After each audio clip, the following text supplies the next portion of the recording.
आज का जो टॉपिक है bronchial carcinoma, that is called bronchogenic carcinoma.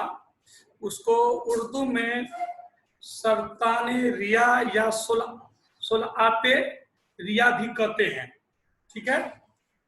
ये जो दरअसल जो ब्रोंकियल कार्सिनोमा जो वो सरतानेरिया का यूनानी में कहा जाता है सरतानेरिया। और लेकिन ये जो है ब्रोंकियल कार्सिनोमा है, दो तरह से फैलता है अक्सर। याद रखना, हम लोग हमेशा कहते हैं एक प्राइमरी और एक सेकेंडरी।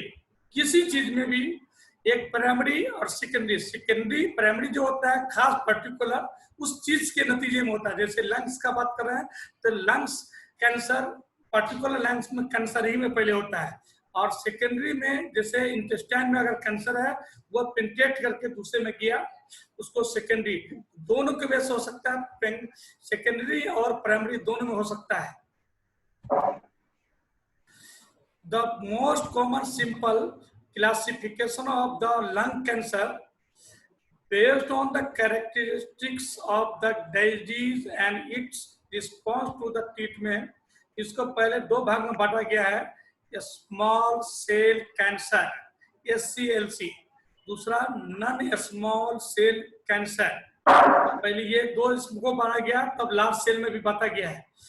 जो इसका ग्लोबल जो स्टडी है, ये जो ग्लोबल स्टडी यहाँ इसमें दिया गया इंग्लैंड का, लेकिन जनरल जो स्टडी है सरतान का, तो ये जो है जितना जो कैंसर से मरता है उसमें तकरीबन आधी जो आबादी, आधी जो परसेंटेज है 50% जो है सिर्फ लंग कैंसर से आदमी मरता है। जितने बॉडी में कैंसर होता है उसमें सबसे ज्यादा 50% उसमें लंग कैंसर से ही आदमी लोग मरता है, याद रखना।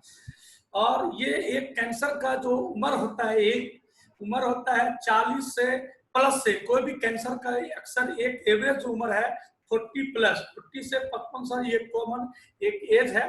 और औरतों के मुकाबला मर्दों में ज्यादातर होता है लंग्स कैंसर। उसके पीछे यह है कि मर्द ज्यादातर जो 4:1 है, उसके कारण ये है कि मेल जो है मर्द मेल जो है ज्यादातर कैंसर जो होता है सिगरेट और स्मोकिंग बहुत ज्यादा करता है फीमेल की तुलना में। टोबैको ज्यादा यूज करता है फीमेल की तुलना में, बल्कि फीमेल का ट्यूबर परसेंटेज में भी नहीं है, सिगरेट का कुछ परसेंटेज है भी बाहर में, इंडिया छोड़कर बाहर में। तो तंबाकू सिगरेट नवेसी, हाँ तंबाकू सिगरेट नोशी, तंबाकू नोशी, ये बहुत बड़ा कॉज है। दूसरी बात, मेल भी जो है इंडस्ट्रियल एरिया में जो काम करते हैं, मेल जो है इंडस्ट्रियल एरिया में काम ज्यादा करते हैं फीमेल की तुलना से। केमिकल इंडस्ट्री में ज्यादा काम करते हैं कि केमिकल रेडिएशन से होता है कैंसर ज्यादा हो सकता है, इंडस्ट्री में काम करने वाला ज्यादा हो सकता है। तो ये चीज एक रिस्क फैक्टर है कि मेल फीमेल के हिसाब से 4:1 ज्यादा होता है मेल में कैंसर। क्लासिफाई जो इसको पहले क्या गया है, क्लासिफाई बिनिग्न। बिनिग्न मीन्स प्राइमरी बिनिग्न जो होता है, यानी कैंसर का पहला स्टेज।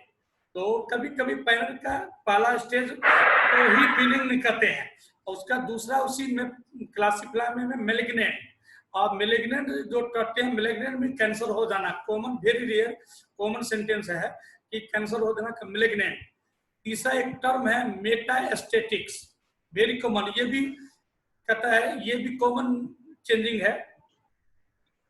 तो ये इसमें सबसे पहला जो है कि प्राइमरी में बिनिंग में हार्म, एक जो सेंटेंस है हेमाटोमा, एक हेमाटोमा एक लैंग्वेज है, बिनिंग ट्यूबरकुलोसिस, ये कैंसर यानी सबसे बिनिंग तो कैंसरस, यानी लंग्स कैंसर या जनरल कैंसर को, नॉन कैंसरस ट्यूमर को कहते हैं हेमाटोमा। एक सेंटेंस है, haematoma is a non cancerous tumour made of an abnormal mixture of the normal tissue and cell from the area in which it's grown।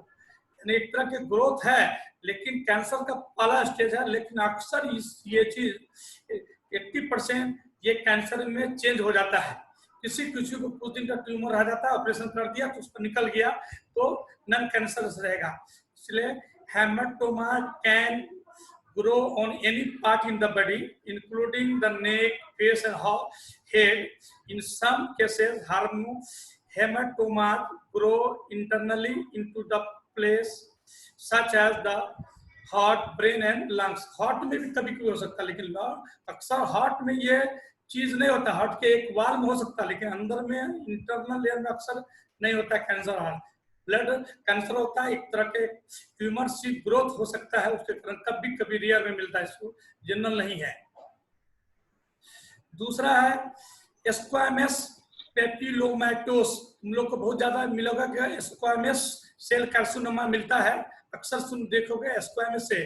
तो squamous जो epithelial है, यानी week epithelial जो है मिलता, अक्सर मिलता है स्क्वामस एपिथेलियल, उस जगह पर रहता है। तो ये भी पहले बिनिग्न होता है, बाद में कैंसर में चेंज होता है। स्क्वामस सेल पेपिलोमा कहते हैं। May be defined as a small benign non-cancerous, defined as a small benign non-cancerous growth in the benign squamous cell, thin flat cell होता है, यानी एक तरह का एकदम देखना एपिथेलियल सेल में कनेक्टिव टिश्यू जैसे एक दूसरे का सेल जुड़ता है, उसी तरह ये स्क्वामस सेल होता है। एक दूसरे से 5 टाइप पर से लाइनिंग मारा रहता है, बीच में गोला न्यूक्लियस रहता है, आगे बताएंगे पिक्चर से। उस तरह से एक दूसरे से जुड़ा रहता है, थीन रहता है, फ्लैट सेल होता है। That are the bone in the tissue that forms the surface of the skin, epidermis, the passage of the respiratory and the digestive tract, and is the lining of the hollow organ of the body. यानी अंदर में mucus के अंदर वहाँ इतना कमजोर है, यानी कमजोर एपिथेलियल सेल रहता है, कनेक्टिव टिश्यू के बगल में रहता है, ये यूं जल्दी टूट जाता है। अक्सर हमेशा बार बार इंजुरी होने के बाद एक ये सेल है स्क्वामस पेपिलोमाटोस, ये कॉमन आता है, बिनिग्न में ये मिलता है, लेकिन वही सही ढंग से अगर इलाज नहीं किया जाए, नहीं उसको ध्यान दिया जाए, तो कैंसर में चेंज हो जाता है। तीसरा टर्म है तीसरा टर्म है प्लियोमॉर्फिक एडिनोमा। ये भी है बिनिग्न, ये भी रेयर होता है, लेकिन ये भी जो है is the common benign salivary gland का है। ये क्या मिलता है अक्सर? Salivary gland neoplasm characterized by the neoplastic proliferation by parenchymatous glandular cell along with myoepithelial component having a malignant potency. It is the most common type of the salivary gland tumor and the most common tumor of the parotid gland. यानी अक्सर ये non cancerous होता है, बाद में cancer में change होता है। पैरेटिन ग्लैंड, ये सैलिवरी ग्लैंड जहाँ वहाँ कॉमन ये मिलता है प्लियोमॉर्फिक एडिनोमा। अक्सर वहाँ का जो ग्लैंड बनता है उसमें बिनिग्न में मिलता है। दूसरा ब्रोंकियल कार्सिनोइड, अगला टर्म है ब्रोंकियल कार्सिनोमा। ये भी जो है न्यूरो इंडोक्राइन जो सेल है इन द गैस्ट्रोइंटेस्टाइन, जीआईटी में 90%, मान लिया पेंक्रियाज में हो सकता है, पल्मोनरी ब्रोंकिल्स में हो सकता है जी। तो ये जो आर द रेयर होता है ये भी, और ये भी पहले बिनिग्न होता है और बाद में उसको बाद में ओल्ड होने के बाद कैंसर में चेंज हो जाता है। तो बिनिग्न उसको कहते हैं जो कैंसर से पहला स्टेज होता है, वह बिनिग्न होता है। इसलिए कभी बिनिग्न जब आ जाए उसको एकदम ऐसा नहीं है कि ध्यान नहीं देना चाहिए, ध्यान पूरा पर्टिकुलर देना चाहिए, डॉक्टरों को देना चाहिए कि वह कभी कैंसर में चेंज नहीं होता एकदम उसमें। दूसरा मैलिग्नेंट वेरी कॉमन मेटास्टेटिक्स, अगला टर्म है रिस्क फैक्टर में है टोबैको स्मोक एक्टिव और पैसिव। ये बहुत बड़ा रिस्क फैक्टर है लंग्स कैंसर का, या और अक्सर वैसा में लंग्स में जाकर टोबैको लिया या मुंह में लिया, ओरल ग्लैंड है वहाँ सैलिवरी ग्लैंड से वहाँ है, वहाँ बार बार वहाँ इरोजन हुआ कैंसर जो कैंसर का जो है वह ब्लड स्ट्रीम में सर्कुलेट करके लंग्स तक चल जाता है, कभी कभी इंटेस्टाइन से पेनिट्रेट करता है। तो टोबैको स्मोक एक्टिविटी बहुत एक्टिव या पैसिव, एक रिस्क फैक्टर बहुत ज्यादा कैंसर का, चाहे ब्लड कैंसर हो, लंग कैंसर हो, इंटेस्टाइन कैंसर हो। तो ये दूसरा एस्बेस्टोसिस, एस्बेस्टोसिस जो आदमी केमिकल इंडस्ट्री में काम करे या जूट मिल में काम करे या पत्थर काम करे, पत्थर वाला करने वाला, अक्सर उस चीज ऐसा सब पेशेंट को कॉमन होता है ये कैंसर। उसके बाद जो रंग निकल्स में जो रंग वाला काम करता है, पेंटिंग डेंटिंग का काम करता है, वैसा पेशेंट को राता कॉमन हो सकता है ये सब। उसके बाद क्रोमेटेज, कैडमियस, रेडिएशन, जो रेडिएशन इलेक्ट्रिक वाला शॉक वाला काम करता है, या रेडियोथेरेपी वाला जो जैसे एक्सरे रेडिएशन, ये कॉमन ये काम करने वाला को होता है कैंसर। मान लीजिए एक्सरे जो आदमी एक दिन में 60 एक्सरे करता है जो टेक्नीशियन, तो वैसा आदमी का रिवर्ट रेडिएशन वाल से रिवर्ट रेडिएशन से ज्यादा कैंसर वैसा आदमी को कॉमन होता है। तो एटमॉस्फेरिक पॉपुलेशन और जेनेटिक्स भी है कॉमन इसका रिस्क फैक्टर में, ये सब है कैंसर का। The most simple classification of the lung cancer, तो अभी मैंने पहले बताया था कि स्मॉल सेल लंग कैंसर और नॉन स्मॉल लंग्स कैंसर, दो तरह का प्लेस को किया गया है। तो उसका पहला अभी मैंने बताया कि स्क्वामस सेल या इपिथेलियल कार्सिनोमा, अभी हम जो बताए हैं वही चीज को बताया कि कितना परसेंट मिलता है। तो ये जो है counting of the 40% of the carcinoma जो होता है स्क्वामस सेल कार्सिनोमा कॉमन मिलता है, पहले बिगिनिंग में मिलता है, बाद में कैंसर में चेंज हो जाता है। तो जब तक अगर वो है उसमें 40% स्क्वामस सेल कार्सिनोमा होता है।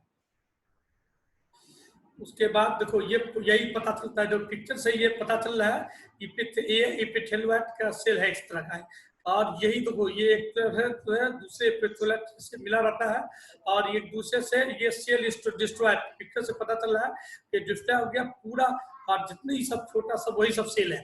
इतना झुंड में एक मल्टीपल झुंड में ग्रोथ रहता है, क्योंकि जब भी ये सेल मिलेगा जेंट सेल कहा जाता है, जेंट सेल एक दूसरे को झुंड में मिलेगा तब इतना ज्यादा लार्ज अमाउंट वो जरा कर चलेगा। हेलो, पिक्चर से स्क्वामस सेल का पिक्चर दिखा था, ऐसा पिक्चर से पापानिकुलर स्टेन से करने के बाद उस पार्टिकुलर स्पेस का एफएनएसी करने के बाद सबसेलाइट स्टेन करेगा तो ऐसा कैंसर का सेल मिलेगा। स्क्वामस सेल कार्सिनोमा का पिक्चर बीच वाला देखो ये दिखाई दे क्लियर। उसके बाद एडिनो कार्सिनोमा अभी हम बता ही दिए हैं। तो arise the from the mucosal in the bronchial epithelium invasion of the pleura and the mediastinal lymph node is the common, उसका साइट जो है प्लूरा mediastinum nodes कॉमन है मेटास्टेटिक्स, और ब्रेन और बोन से वो रेफर दूसरे से पेन आता है, सर्कुलेट करके आ सकता है। Adenocarcinoma a count of the estimate 10% of the bronchial carcinoma, जितने bronchial carcinoma में है तो एडिनोकार्सिनोमा 10% उसमें है, अगर 100% है तो 40% स्क्वामस सेल कार्सिनोमा होता है और 10% एडिनोकार्सिनोमा होता है लंग्स में।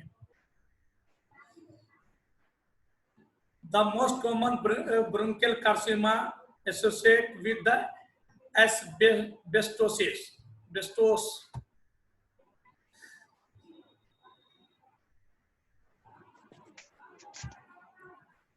एडिनोकार्सिनोमा का देखो पिक्चर दिखा दिया है कि एडिनोकार्सिनोमा ग्लैंड फॉर्मिंग ये कैंसर में जैसे सेलेब्री ग्लैंड से निकाला गया है। तो ये जो ग्रोथ देखो ये एक तरह का जो माइटोसिस मियोसिस का डिवीजन होता है उसी तरह का पार्शियल सेक्शन होता है, उसी तरह ये पिक्चर से पता चलता है कि ये देखो ये बीच वाला ये राउंड है, ये कार्सिनोमा का सेल है, ये बड़ा ग्रोथ है, कार्सिनोमा का ग्रोथ है। तो ये पिक्चर से क्योंकि एक सेल दूसरे सबका जेंट सेल झुंड में रहता है एकदम, और जब कैंसर नहीं रहता उसको अलग अलग सेल एक एपिथेलियल अलग अलग दिखाई देगा, एक साथ ही ज्यादा दिखाई दे रहा है, इसलिए अलग अलग दिखाई दे रहा है। Adenocarcinoma with mucin blue stain में पता चल गया है, देखो इसमें बताया ये ब्लू स्टेन, ये ब्लू स्टेन का इसका haematoxylin and eosin stain. Haematoxylin stain blue होता है और इयोसिन स्टेन जो होता है रेड होगा। इसमें हीमाटोक्सिलिन स्टेन का कलर दिखा दिया डीप कलर के, पता गया कि देखो ये साइट है, एक आइडेंटिफाई के लिए बता दिया है कि ऐसा कलर हो सकता है। दूसरा अगला सेल है कि large cell carcinoma less differential form of the squamous cell and the adenocarcinoma. तो account of the about 25% of the lung cancer जो metastasise early large cells carcinoma में, उसी को छोटा में ये लार्ज सेल्स है, बड़ा बड़ा इसमें झुंड मिलेगा। लार्ज सेल कार्सिनोमा में वही एपिथेलियल से में है, बड़ा बड़ा सेल एक दूसरे को झुंड पता चलता है कि बड़ा सेल है, तो उसमें छोटा दिखा देगा, इसमें फ्यूचर से पता चलेगा बड़ा बड़ा। अभी स्मॉल सेल कार्सिनोमा के बारे में बताए हैं कि often call out cell carcinoma account 20 से 30% of the all lungs. Small carcinoma 20 से 30% होता है और लार्ज सेल का ये स्मॉल सेल कार्सिनोमा है। तो स्मॉल सेल कार्सिनोमा उससे 20 से 30% है, लेकिन कॉमन पहले स्मॉल सेल कार्सिनोमा होता है, बाद में चेंज होकर लार्ज सेल कार्सिनोमा हो जाता है। उसी का साइन एंड सिम्टम बताया है कि जो क्लिनिकल फीचर जो है लंग कैंसर का present in the many different way reflecting local metastasis या पारान्यूप्लास्टिक ट्यूमर अफेक्टेड। तो जब भी कैंसर जहां होगा, जिस पार्टिकुलर एरिया में होगा, उसमें याद रखना कि अक्सर पेन जो सीवियर चेस्ट पेन होता है, जिससे पार्टिकुलर एरिया में होता है सीवियर चेस्ट पेन होगा, पाला ड्रैग कपिंग होगी, बाद में कफ विद एक्सपेक्टोरेंट होगा और हिमेप्टेसिस सीवियर होता है। हिमेप्टेसिस सीवियर होगा क्योंकि एक तरह का कैपिटेशन और जख्म उस पार्ट को पूरा हो जाता है, क्योंकि पूरा कार्सिनोजेन से पूरा उस एरिया में सर्कुलेशन, वहां से एरिया खत्म हो जाता है और वहां के टिश्यू पूरे बर्बाद कर जाता है। तो इसी कारण अक्सर सीवियर इसमें हिमेप्टेसिस होता है, तो एकदम एक बार में 100 ml निकलेगा, ऐसे करके बार बार होगा। ऐसा ऐसा लीटर होता है कि एक दिन में 1 लीटर तो निकल सकता, पेशेंट शॉक में चला जाता है।